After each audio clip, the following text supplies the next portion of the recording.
So JDBC serves the purpose of connecting to a database.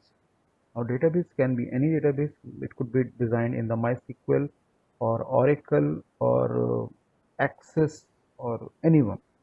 It could be anything. Database could be the many databases free of cost, open source as well as proprietary databases which are available, and the JDBC can easily connect to any of these databases without any problem. Another good thing about the JDBC, it supports both the two-tier as well as the three-tier client server architecture.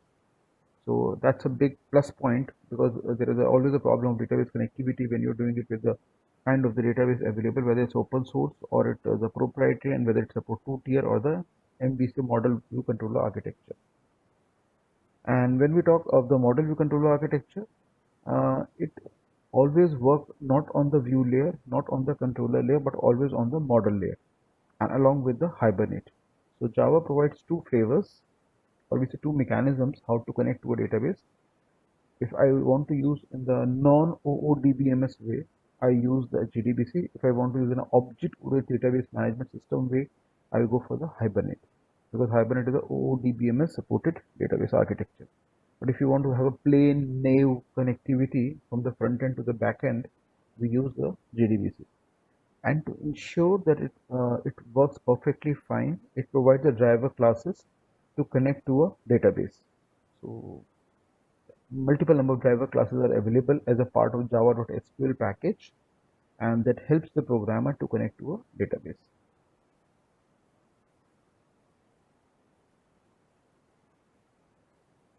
So there are certain JDBC driver classes type. First is a JDBC ODBC rich plus the ODBC driver. This is a by de facto default driver class available with the JDK package. Then we have got native API partly Java driver. That's the second type of the driver class available with the JDBC. Third is a JDBC Net Pure Java driver. And the final one is a native protocol pure Java driver. Now, even if you look at the architecture, the name they have been coined, the type 1 and the type 2, that is the first two are called as a type 1 and type 2 driver because nobody can remember these big names. So popularly they are called as T1, T2, T3 and T4. Type 1, type 2, type 3 and type 4 drivers. So first two are primarily built in C++ and Java. So coding is mixed hybrid. But in the type 3 and type 4, it's all pure Java drivers. So they're totally written in 100% Java programming language. Now, if you look at the first one and the second one, they are open source. So you don't have to pay the cost for using these drivers for connecting your Java program to a database. But for the type 3 and type 4, they are paid drivers. So now somebody has to bear a cost. So if I'm using the Oracle, because Java works perfectly fine with the Oracle, seamless connectivity is there because both of them are supported by the Oracle company, the Java as well as the Oracle. So we always, whenever we use the Java in the front end, we always use the Oracle in the back end because the commercial product and both the Type 3 and Type 4 driver are bundled or packaged along with the mm, Oracle databases when you purchase it, the license edition from the Oracle. Otherwise, they're also popular with the MySQL because it's a free of cost. You don't have to pay to anybody. But then commercially, when you do it for the any other real-time project for any company, we always go for the Oracle connectivity with the database. So for that, we use the Type 3 and Type 4 drivers, and both of them are packaged or bundled along with the Oracle database. You don't have to pay them separately because the cost is added to the database. Now this is how the architecture briefly look like. If you look at the top, we have got the JDBC ODBC bridge. Now we all know on the Windows operating system, the ODBC is supported. If I go for the Mac or the Sun Solaris or OS2 by IBM, Mac by Apple, Sun Solaris by Sun Microsystems, so those kind of operating systems will not have the ODBC. Because ODBC is a proprietary mechanism for connecting to a database by the Windows operating system. So we use a bridge, the JDBC, that works along with the ODBC. And then we'll have the core Java application, Java JDBC application. Then we'll have the JDBC driver manager, which is a class provided in the java.sql package. Then we'll have JDBC ODBC bridge, and then the ODBC driver manager class. So we use a bridge, the JDBC ODBC bridge, for connecting the Java program in the front end to the database in the back end. And the database could be MS Access or SQL Server or any other kind of the database. So we also use the ODBC database source, which is also provided as part of the control panel by the Windows operating system. That's how the flow goes using the JDBC ODBC bridge. When we use a native API partly Java driver, right at the top we'll have the Java JDBC application. Then we have the JDBC driver manager, because this class remains common across all the drivers whichever we use. Now here the code has been written in the C as well as Java. C or C++ libraries are used for connecting to the Java code to the backend databases. Now here the data source will be used as a vendor specific. So I could be using the PostgreSQL or the MySQL kind of the data sources for connecting the front end program, Java program, to the backend databases. Now if we use all Java drivers, so again we have a Java JDBC application at the top, then the JDBC driver manager class, because that's a big to start off with the thing, and then all the code. So no bridging is required, no Java, C or C++ code is required, and whatever is the code is a pure 100% Java code. And then they're all easily connected to the vendor specific data sources. So I can be using any kind of it. So any SQL is also means you can, since the drivers in the type 3 and type 4 are plugged in along with the databases, so user does not have to provide anything. Whenever he purchases the databases or the license edition of it, the driver will be plugged in along with the database. The user does not have to spend the money on buying a drivers for connecting to a data source. Now drivers play a very important role in connectivity from the front-end Java programming language to the back-end databases. So here we'll have two set of the driver classes. First set of the driver classes are those which are these, the driver which we have to explicitly load in our program. So in the Java program, we write something like class dot for name within parentheses within quotes, and then we will specify the name of the driver class which will be required for connecting to a database. So what does it happen internally? The Java program sends a request to the operating system that it needs to connect to a database. But then database itself is an external entity for the operating system, right? So for the operating system to seamlessly connect to a database, it also requires a database driver. So whenever we download and install and configure any database on our system, it will have a predefined database drivers with it. So on the screen third and fourth, it will also say where do you want to save your database. So immediately drivers will go and get saved in that particular location. And these drivers will play a very important role in connecting the operating system to a database. So whatever command we as a programmer forward it through the Java JDBC program to the operating system seamlessly forward it to a database with the database drivers. So if the database drivers are not properly installed, configured, then again we will not be able to connect to a database.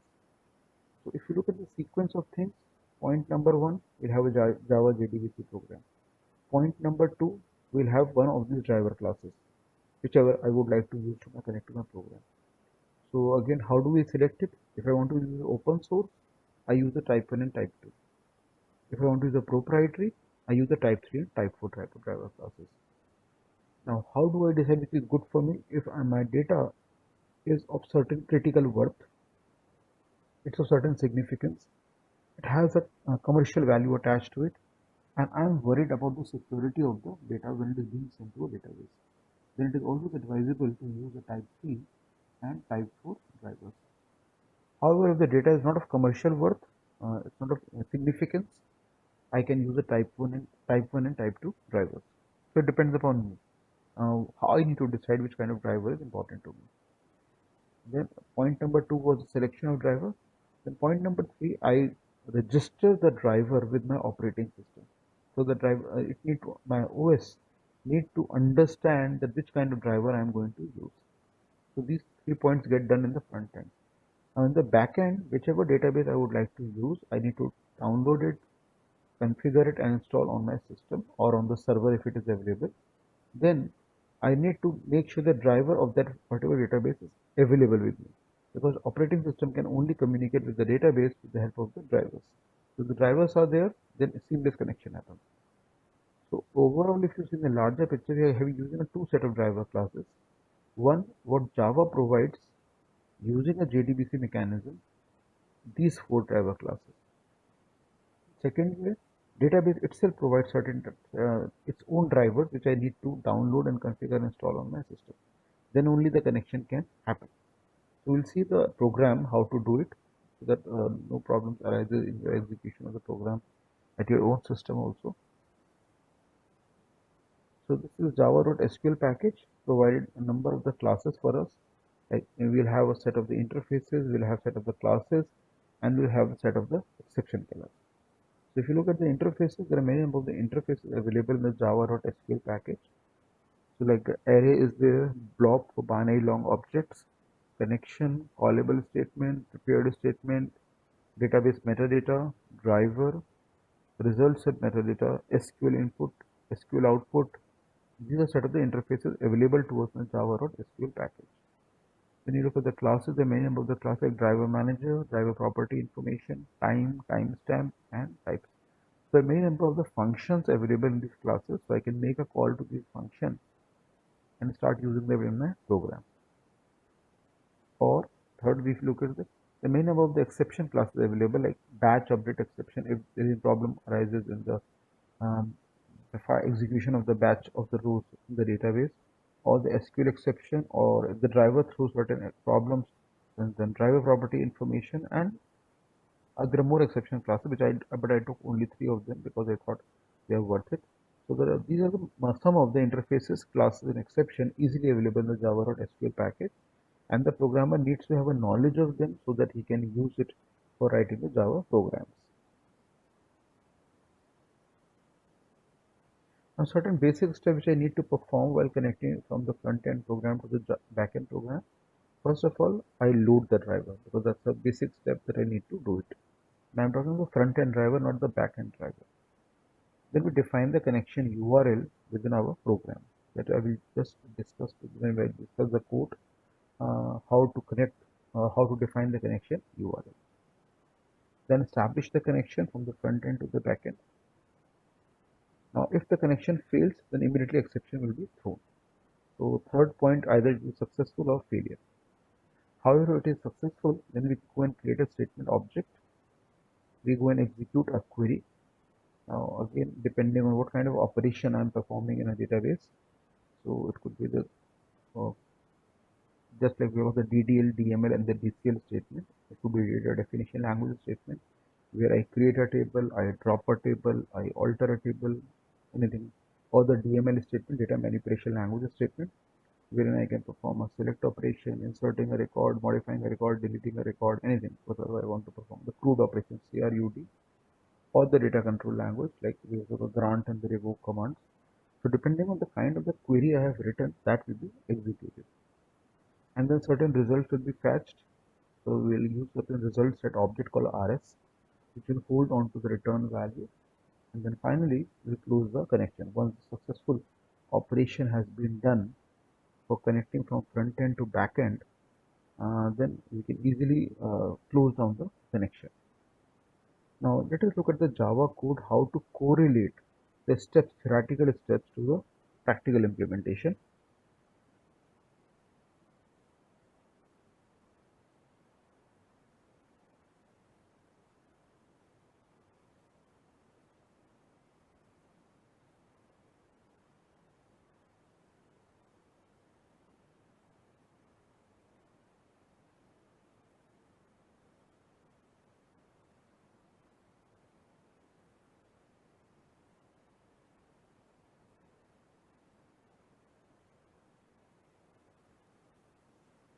Now here we'll see the program for how to connect the Java program to the databases.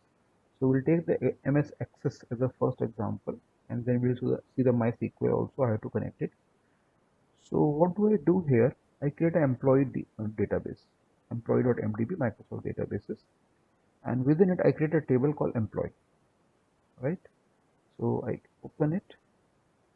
So this is how the columns are there in the table. I say column ID, column name, column age, address, column designation, and the column salary. So CO is just to tell to the reader this is a column. CO is only stand for as an acronym for column. So I open it in the design view to just have a look at the structure. So column ID, depending on data type on which application you are working, then column name, age, address, designation, and the salary. So I'm taking any employee, and certain basic attributes of that employee have been taken. And we have given the table name as employee, and two records have been inserted. I can go and insert more record if you want, and you can, how many, it depends upon you, how many number of record you would like to insert. So once you have, because when you are going for a JDBC program, your database should be ready first before you come to the Java program. So what we have done here, we have designed a database called employee.mdb with only one table inside called the EMP for employee, with the 6 columns inside it, one for ID, one for name, one for age, address, designation, and the salary. And inserted few dummy records inside it. Now you need to save it onto the hard disk. So you need to specify the location on the hard disk where you would like to save your database, because that location or the URL or the path we require to write in our Java program also. So you say better, it's always better that you, when you work with the databases or when you work with the servers, always save them on the C drive, the master drive, rather than saving on anywhere in the anywhere location. Now let's come to the front end Java program.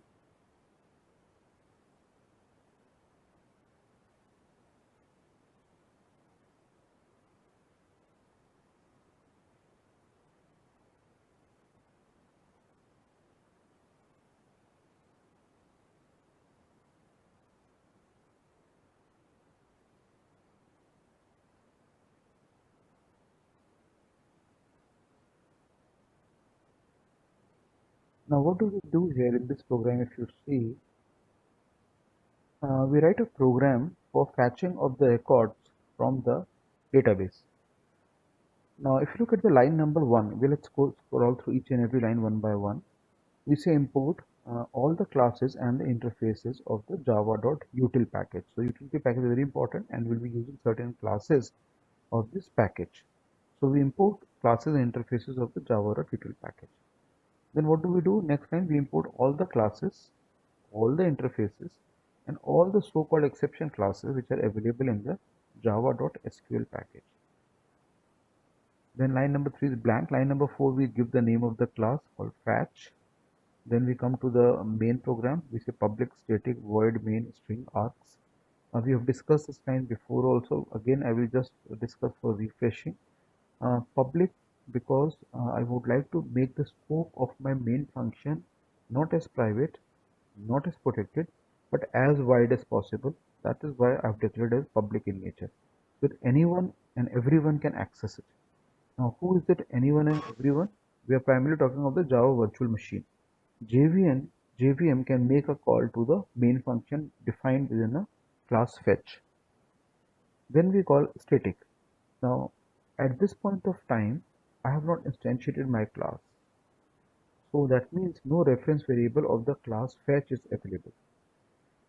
Now, at this point of time, I also want the JVM should be able to make a call to the main function. Now, since main function is encapsulated in a class called fetch, I have to make my main function independent of the object of a class. Now, how do I do it as a programmer? I take the help of the static keyword, because with the help of static keyword, now I have made my main function independent. Now it no longer dependent on the object of a class. Now anyone can directly make a call to the main function, and that's a big shift in the paradigm strategies of the C++ to Java. Because if you see the code of the C++, we always define a class, then after we have closed down the class, then we start writing the code for the main function, and then from the main function we instantiate the class, and then once the object is available, then with the help of the object we make a call to the attributes, or we make a call to the member function of the class. But in the case of Java, what James Gosling and his team has done, they have encapsulated the main function within a class. So main is blocked. Now once it is blocked, JVM cannot make a call to it. Now, how to make sure कि main become accessible to the JVM? The only way left out is you make the main function independent. And how to make it independent? How to delink something? So we use the help of the static keyword. Now this solution they found out, but then it is not a good advisable solution, because if what I am learning as a programmer, I am seeing that Java has committed this kind of design flaw wherein they have kept the main function within a class, and to make sure the JVM is able to call a main function without the object of a class, they have declared a static keyword. That means somewhere inherently I am violating the basic principle of object-oriented programming. Because what does the OOPS teaches me? First of all, you should have define a class, instantiate a class, get the access to the object, and with the help of the object, now you can initialize the variables or make a call to the function. But here, what solution is they are proposing? They are using the static keyword. Now, what do I learn as a programmer? I say there's no need to create any object then. Let us say I have got 4 user-defined functions and I make all 4 of them static in nature. So never ever I will go and instantiate a class. That means if you're not going to instantiate a class, you're not going to make a call to a reference. No object will be created. Then no constructor will be called unless and until you're explicitly calling it, because you're not instantiating a class. So usage of static keyword violates the basic ethos of the object-oriented programming. So it is not the good solution, but this is a solution they provided to this problem of making the accessibility of the main function outside the class. Not a good solution, but then this is it. We are left with no other choice to do it. Then void is a return type, so no explanation is required for that. It is the same thing what C and C++ have done. Then main is the name of the function, and in Java, everything which comes as an input from the programmer, it is taken as a string by default. So the arguments will come in the form of the args array, and the array is of the type string. So we say string and the arg. So the only thing which I can change as a programmer in the line number 5 is the name of the string array, that is args, args. Otherwise everything is just fixed. I cannot shuffle the sequence, I cannot change the sequence as such. Then we come to the line number 6. So we start with the body of the main function. Now whenever I connect to a database, or I do a socket programming in Java, that is network based programming, or I write the code for threads, or I write the code for inter-process communication synchronization mechanism, it is always advisable that I write the code within the try catch, so the proper exception handling can be done. So one option was that right after the definition of main function, here I can use throws and the name of the exception class.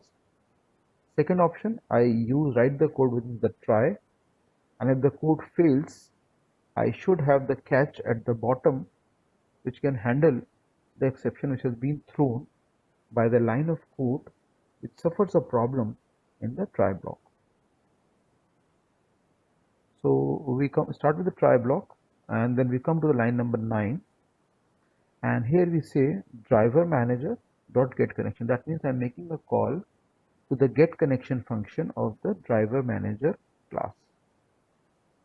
Now what do I pass the URL here? I said JDBC colon you can access colon 2 / then C colon employee.mdb.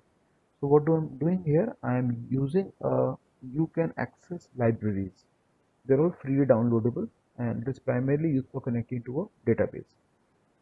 So now if you go to the package explorer window, there is something called reference libraries, should be easily viewable.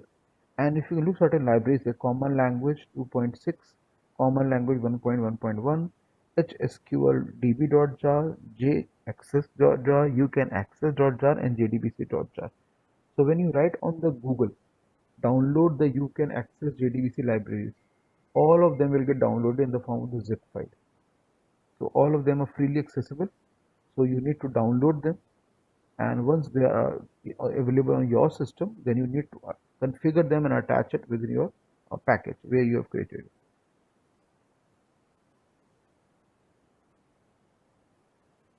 So we go to the build path, configure build path,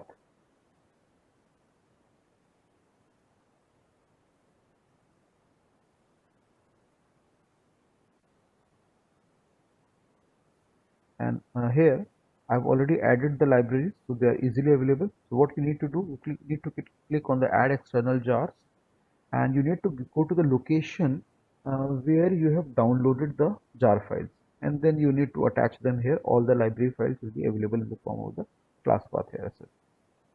And you click on the apply and close. So how do we do it? On the package which we have created, on the folder which I have created, I click on the build path, configure build path, then I go to the libraries, I click on the class path, I click on the add external jars, and I go to the location where I have downloaded the you can access library files, right? And then I click on the open. Then I click on apply and close, and then I close it up. So all these library files will get attached as a under a folder called reference libraries. And now in my package, whichever files I am creating, they can now access it. So where do I pass the URL? Within I pass it as a parameter of the get connection function, JDBC colon you can access. Now this should link to the database which I am going to create on my system. So I've already created employee.mdb, and I have shown you how it is containing only one table, the EMP table. So now it is referring to that database. Now if at this point of time on line number 9, if the drivers have been loaded and registered and successfully connected, then it will throw me the information. It will return me the information. Since information is of the get connection type, so I have created the reference variable of the connection type. So connection. Now this connection is a pointer, more like a reference variable or a pointer to a location where, and what location it is? It is referring to the using the you can access libraries and pointing to a database at the location in the C drive. So I need to pass the correct path so that no problem arises in referring to the runtime. Now once it is done, now I use this connection, and with the help of this connection I make a call to the create statement function. Now create statement function is already is a predefined function already available with the connection. So if it is successful, it returns the statement interface object called statement, right? Now, why do I use this statement? I want to have the access to this statement because this statement object will help me to make a call to the execute query function, which is available with the statement interface, right? So statement is the name of the reference variable. Then I use the statement and I make a call to the execute query function. And as Java tells us, the first alphabet will be in the lower case and the next word first alphabet in the uppercase. And then I pass a simple statement, select star from employee, because I would like to fetch all the rows of the employee table. Now here we have just only 2 records, but in the real time I can have 200 records or 2000 records. So many records will be returned. So what do? I create a result set, a reference variable called RS. So it's more like a logical temporary location in the hard disk where the rows from the database will be returned and stored temporarily within the result set. The result set is more like a logical container which is holding on to the return records or the return values coming in from the employee table. Now since I can have the multiple number of records within my table, so to iterate I have to use a loop. So that should be very clear. Now before I go and start using a loop, I would like to have the information about what is a table schema, which the database designer has done. So I can get the access to the database schema using a function called get metadata. So metadata is we all know it's information about data. So data about data. More information, or larger complex information I can use in get metadata. So what do? I make a call to the get metadata function of the result set. Right? If this function is successful, it returns me result set metadata object called RM. Now if you write the lines of code, if you look at the in Java, everything works on the right hand side of the assignment operator, right? So code is triggering from this point of view. Now it says get metadata, right?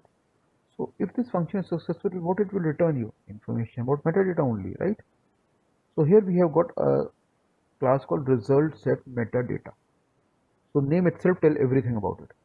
So we are ready with a reference variable called rm.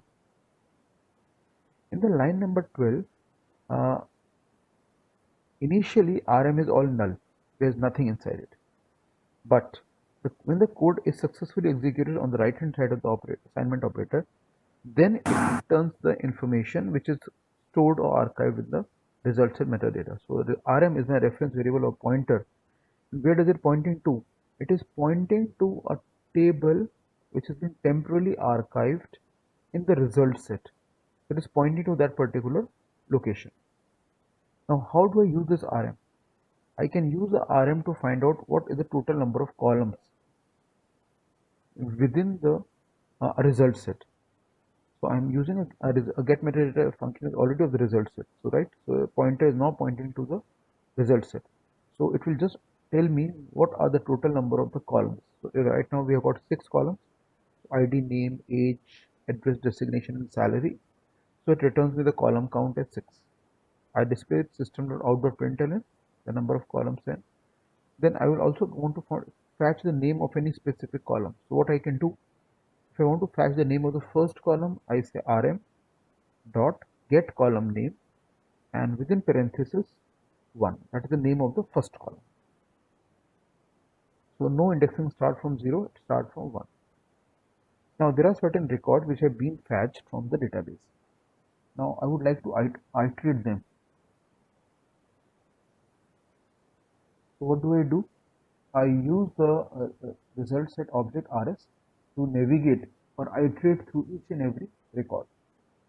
So what do? I say while rs dot next. Now if you look at the C and C++, we have something called end of file, EOF.